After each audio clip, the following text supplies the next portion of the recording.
Do you know sweet basil? As you may have guessed from the name, sweet basil belongs to the same family as basil and is used in soups, stews, and beans. It has a lot of benefits, thanks to all its vitamins and minerals. Sweet basil is appreciated in the whole world, and it is great for avoiding heart issues and high cholesterol levels. It also helps with cold, flu, coughs, hoarseness, phlegm, sore throat, and other respiratory problems.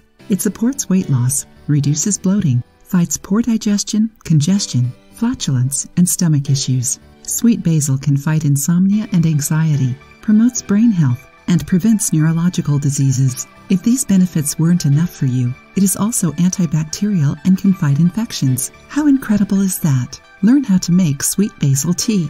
You will need 17 ounces of water and 10 sweet basil leaves. Bring the water to a boil. Then turn off the heat and add the sweet basil leaves. Close with a lid and let it sit for 5 minutes. After the 5 minutes are up, you can drink the tea. Drink sweet basil tea daily, always after your meals, but only 2 or 3 cups of 7 ounces each. Children and pregnant women must not drink sweet basil tea.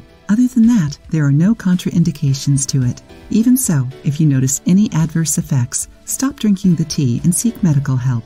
Now tell us, do you use sweet basil? Did you know all the benefits of sweet basil?